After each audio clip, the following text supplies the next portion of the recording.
안녕하십니까? 천만TV입니다. 사람들은 힘든 일이 있을 때 광야를 지난다고 말합니다. 성경책의 출애굽에서 이스라엘 백성이 모세와 함께 애굽 땅을 떠나 약속의 땅인 가나안 땅을 향해 가게 됩니다. 실제 직선 거리 기준 도보로 일주일 정도밖에 안 걸린다고 합니다. 그런 광야를 모세와 이스라엘 백성들은 40년 동안 방황하게 됩니다. 지금 여러분의 인생은 어떤 시기인가요? 만약 광야를 지나고 있다면 이렇게 해보세요. 첫째, 깊은 회개와 자기 반성을 해야 합니다. 하나님은 이유 없는 고난을 허락하지 않으십니다. 왜 나만 겪는 고난이냐고 슬퍼하지 마세요. 하나님은 광야에서의 시간을 통해 우리에게 하고 싶으신 말씀이 있으십니다. 하지만 우리는 한시라도 빨리 이 고난의 늪을 빠져나갈 생각만 하는데 하나님을 만나지 않고는 빠져나갈 수 없습니다. 너를 인도하여 그 광대하고 위험한 광야 곧 불뱀과 정갈이 있고 물이 없는 건조한 땅을 지나게 하셨으며 또 너를 위하여 단단한 반석에서 물을 내셨으며 내 조상들도 알지 못하던 만나를 광야에서 내게 먹이셨나니 이는 다 너를 낮추시며 너를 시험하사 마침내 내게 복을 주려 하심이었느니라. 신명기 8장 15절에서 16절 말씀. 하나님이 우리를 낮추신다고 하셨는데 그것은 나의 옛사람을 죽이시는 것입니다. 하나님은 광야의 시간 동안 내 안에 허영심을 걷어내고 교만을 제거하십니다. 우리는 얼마나 교만하고 고집이 센지 광야가 아니면 이 교만과 아집을 제거할 방법이 없습니다.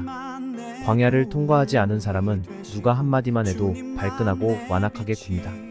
그러나 광야에서 낮아지는 경험을 한 사람은 쓸데없이 성질 부리지 않고 고집 피우지 않습니다.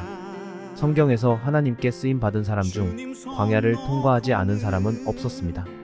다윗, 모세, 요셉 다 광야에서 빚어진 성경의 믿음의 사람들입니다. 광야에서 하나님을 체험한 스펙이 없으면 세상 조건이 좋아도 하나님 앞에서 아무것도 아닙니다. 광야에서는 힘드니까 많이 울게 됩니다. 그러나 이 우는 시간이 필요합니다. 전도서 3장 4절에 보면 울 때와 슬퍼할 때가 있다고 했습니다. 특별히 광야에서는 진솔한 회개의 기도를 하면서 눈물을 많이 쏟아야 합니다. 전에는 항상 자신을 합리화시키고 핑계와 변명이 많았는데 광야에서 하나님 앞에 엎드리게 되면 자신의 죄를 정직하게 토로하며 회개하게 됩니다. 이 과정을 통해 회개의 심령이 되면 은혜를 받지 못하는 순간이 없습니다. 자기 안에서 말씀을 가로막고 있던 죄가 광야 속의 회개를 통해 사라졌기 때문입니다. 또 옛 자아가 깨지고 완악한 마음이 부드러워졌기 때문입니다. 이전에는 젖은 장작과 같아서 아무리 성령의 불을 붙여도 연기만 났지만 회개한 심령이 된 뒤에는 불기운이 스치기만 해도 불이 붙어서 하나님을 사모하게 됩니다. 참된 영적 기쁨, 참된 영적 능력은 광야의 회개를 통해서 옵니다.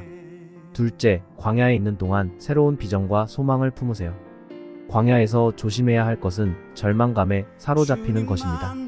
오늘 당하는 고통보다 더 무서운 것은 내일도 별로 나아질 것이 없을 것이라는 패배감과 무력감입니다. 아니, 앞으로 점점 나빠질 것이라는 두려움입니다. 마귀는 광야가 지나가는 것이 아니라 끝없이 계속될 것이라는 잘못된 생각을 계속 부채질합니다. 또 하나님이 우리를 죽이려고 광야에 몰아넣었다고 생각하게 합니다. 그러나 결코 그렇지 않습니다. 하나님께서는 광야에서 낮에는 구름 기둥으로 밤에는 불기둥으로 백성들을 이끄셨습니다. 그리고 마실 물을 허락하셨고 만나를 통해 배고픔을 해결해 주셨습니다. 불평하지 말고 주님의 은혜에 기쁨으로 감사할 수 있어야 합니다. 여호와의 말씀이니라 너희를 향한 나의 생각을 내가 아나니 평안이요 재앙이 아니니라 너희에게 미래와 희망을 주는 것이니라. 예레미야 29장 11절 말씀. 광야의 시즌을 지날 때 하루하루 살아남는 것만 생각해도 벅찹니다. 그러나 성경에 보면 하나님은 광야를 지나는 하나님의 백성들에게 항상 비전을 보도록 인도하십니다. 가나안의 젖과 꿀이 흐르는 땅에 대한 비전을 주셨고 그 땅에 대한 믿음과 확신이 있었던 여호수아와 갈렙만 가나안 땅을 밟았습니다. 지금의 힘든 생활은 광야와도 같은 생활이지만 이 어려움을 주님과 함께 이겨낸다면 비전을 이루게 하십니다. 우리의 가장 중요한 비전은 바로 천국입니다. 지금 광야에 있다면 이렇게 기도해 보세요.